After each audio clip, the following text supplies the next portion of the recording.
আসসালামু আলাইকুম নমস্কাৰ গ্ৰহণ কৰিব পোনপ্ৰথমে মই সমূহ অসমবাসী ৰাইজক নতুন বছৰ তথা বহাগী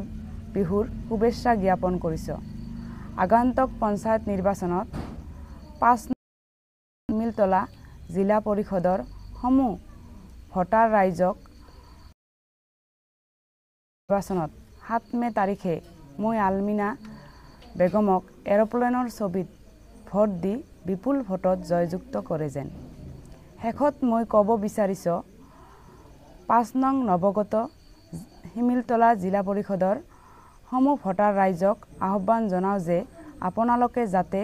মোক এৰোপ্লেনৰ ছবিত ভোট দি বিপুল ভোটত জয়যুক্ত কৰি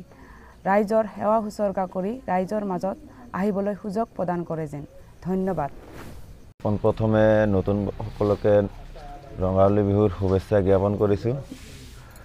সংবাদ মেল পতাৰ উদ্দেশ্য হ'ল আগন্তুক যি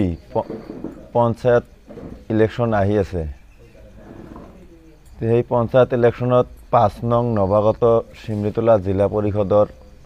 নিৰ্দলীয় প্ৰাৰ্থীত্ব হিচাপে মোৰ মিছেছ মিছ আলমিনা বেগমে নিৰ্দলীয় প্ৰাৰ্থী হিচাপে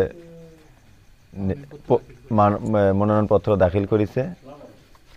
আৰু তেওঁৰ প্ৰতিচিহ্ন হৈছে এৰোপ্লেনৰ ছবি সেই হেতুকে 5 নং নৱাগত শিমিলতলাৰ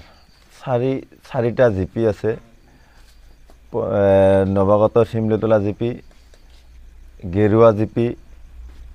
বগুৱান কাঠলবাৰী জিপি গৰুচটকা পদুপৰা জিপি এই চাৰিওটা জিপিৰ সমূহ ভোটাৰ ৰাইজক মই এটা আহ্বান জনাব বিচাৰিছোঁ যে অনাগত যি পঞ্চায়ত ইলেকশ্যন আহিছে